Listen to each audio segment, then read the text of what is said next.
औलाद आदम का सबसे बड़ा दुश्मन इब्लीस। इब्लीस जिसके शर वसवसों से दुनिया का कोई फर्द भी महफूज नहीं रह सकता, बड़े बड़े आबिदों और जाहिदों को भटकाने वाला। इस वीडियो में हम उन्हीं लोगों में से एक इबादत गुजार और मुतक्की शख्स बरसीसा के वाकया को जानेंगे, जिसने सारी उम्र तो अल्लाह की इताअत में गुजार दी, लेकिन शैतान ने कुछ ऐसा चाल चला कि वो एक हसीना का दीवाना हुआ और काफिर होकर मरा। इस्लाम की आमद से कबल कौम बनी इसराइल में बरसीसा नामी एक निहायत इबादत गुजार और परहेजगार बंदा रहा करता था। ये एक नामालूम और छोटे से गांव का रहने वाला था। इस शख्स ने अपनी जिंदगी के 60 साल अल्लाह की इबादत में गुजार दिए थे। सारे इलाके में बरसीसा को इज्जत और एहतराम की निगाह से देखा जाता था। एक मर्तबा बरसीसा के गांव के 3 नौजवानों को जंग पर जाने की नौबत पेश आई। इन तीनों की एक जवान और खूबसूरत बहन भी थी, लिहाजा वो अपनी बहन को अकेले छोड़कर जाने पर रजामंद न थे। वो चाहते थे कि कोई ऐसा शख्स हो जो इनकी गैर मौजूदगी में इनकी बहन की देखभाल करे। लिहाजा गाँव वालों ने उन्हें मशवरा दिया कि तुम अपनी बहन को बरसीसा की सरपरस्ती में छोड़ जाओ, क्योंकि वो बहुत मुतक्की और परहेजगार है। इस मकसद के लिए ये सब मिलकर बरसीसा के पास गए और उससे लड़की की रखवाली पर रजामंद करना चाहा। बरसीसा ने यह सारा माजरा सुनकर अपनी इबादत में खलल और दीगर परेशानियों के सबब उन्हें इनकार कर दिया। लेकिन इस मौके पर शैतान ने बरसीसा के दिल में पहला वसवसा डाला। शैतान ने बरसीसा की नरम दिली से फायदा उठाते हुए उसे सरगोशी की कि अगर ये लोग तुम्हारी तरह कोई नेक आदमी न ढूंढ सके और इस लड़की को किसी गलत आदमी के पास छोड़ गए तो इस लड़की की जिंदगी खराब हो सकती है और तुम भी इसमें बराबर के जिम्मेदार होगे।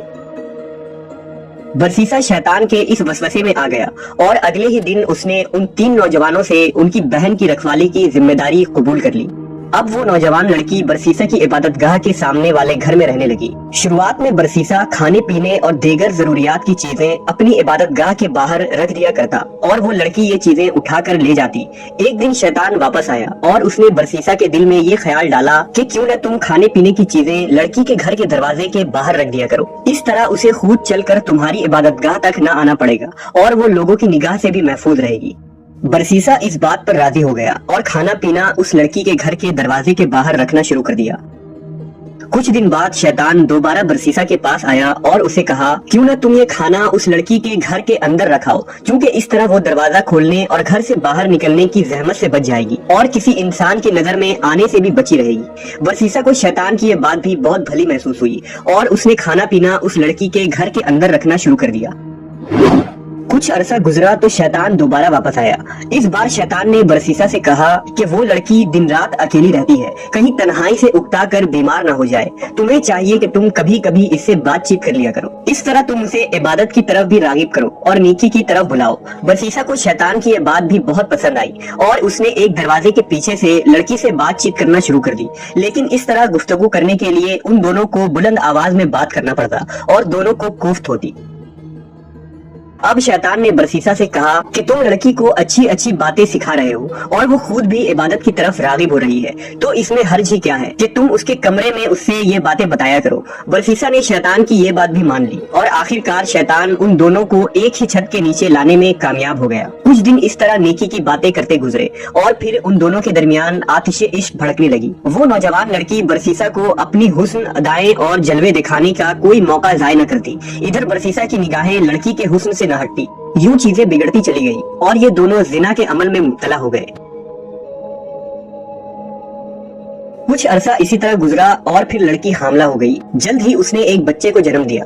अब शैतान दोबारा बरसीसा के पास आया और उसे मलामत करने लगा कि ये तुमने क्या गजब किया, ये बच्चा तो तुम्हारे गुनाहों का मुंह बोलता सबूत है। तुम इस बच्चे को कत्ल कर दो, वरना इस लड़की के भाई तुम्हें कत्ल कर देंगे। लिहाजा बरसीसा ने उस नौमौलूद बच्चे को कत्ल कर दिया और उसकी लाश को उसी कमरे में दफना दिया जहाँ वो लड़की रहा करती थी। अपने बच्चे की मौत के बाद वो लड़की गुमसुम और गमगीन रहने लगी। लिहाजा शैतान ने दोबारा बरसीसा के दिल में ये ख्याल डाला कि तुम क्या सोचते हो कि अपने बच्चे की मौत पर ये लड़की खामोश बैठेगी, ये किसी न किसी को इस रात से जरूर आगाह करेगी। सो बरसीसा ने अब इस लड़की को भी कत्ल कर डाला और इसे उसके बच्चे के साथ दफना दिया। कुछ अरसा बाद जब उसके भाई जंग से वापस लौटे तो बरसीसा ने उन्हें बताया कि उनकी बहन बीमारी के सबब इस दुनिया से जा चुकी है। वो नाचार रोए धोए और उसके लिए दुआएं मांगी और उसकी कब्र की ज़ियारत के बाद वापस चले गए। बरसीसा की तकवा और परहेजगारी की शोहरत ही कुछ ऐसी थी कि किसी ने भी इस पर शक न किया। लेकिन एक रात शैतान उन तीनों भाइयों के ख्वाब में आया और बरसीसा के करतूतों का पर्दाफाश किया और साथ साथ उस जगह की निशानदेही भी की जहां उनकी बहन और उसके बच्चे की कब्र मौजूद थी। सुबह उठकर जब तीनों ने एक दूसरे को यही ख्वाब सुनाया तो उन्हें यकीन हो गया कि ये ख्वाब सच्चा है। चुनांचे तीनों बरसीसा के घर पहुंचे और असली और नकली दोनों कब्रें खोद डाली, जहां से उन्हें लड़की और उसके बच्चे की लाश मिल गई। अब ये तीनों इंतहाई गजबनाक हुए और बरसीसा को पकड़कर सजा दिलवाने के लिए बादशाह के पास ले गए। बरसीसा जानता था कि अब उसे कम से कम मौत की सजा मिलेगी। शैतान अब आखिरी मर्तबा बरसीसा के सामने जाहिर हुआ और अब उसने बरसीसा को अपनी असलियत से आगाह कर दिया और ये मशवरा दिया कि अगर वो इस सजाए मौत से बचना चाहता है तो शैतान को अपना आका मानकर उसे सजदा करे। बरसीसा ने मौत के डर से ये अमल भी अंजाम दे दिया और शैतान को सजदा कर बैठा। अब शैतान ने बरसीसा से कहा कि मेरा तुझसे कोई ताल्लुक नहीं, मैं तो अल्लाह से डरता हूँ जो तमाम जहानों का रब है। ये कहकर शैतान चलता बना और बरसीसा को संसार यानी पत्थर मार मार कर कत्ल कर देने की सजा सुनाई गई। और इस तरह बनी इसराइल का ये मोमिन और परहेजगार राहिब कुफ्र की हालत में मरा। हमारे लिए इस वाक़े में बहुत सारे इबरत मौजूद हैं कि शैतान किस तरह एक आबिद और जाहिद शख्स को भी गुमराह कर सकता है। शैतान लंबी तदाबीर करके इंसान को गुनाह के करीब करता चला जाता है।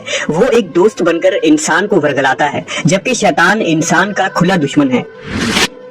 जिस तरह शैतान ने बरसीसा को गलत मशवरे दिए और अपने वादे से फिर गया, अपने गुमराह करने वालों को भी शैतान क़यामत के दिन कहेगा कि मैंने जो बोला वो झूठ था और अल्लाह का वादा सच्चा है। मेरा तुम पर कोई बस नहीं था, लेकिन तुमने मेरे झूठ पर अमल किया और गुमराह हो गए।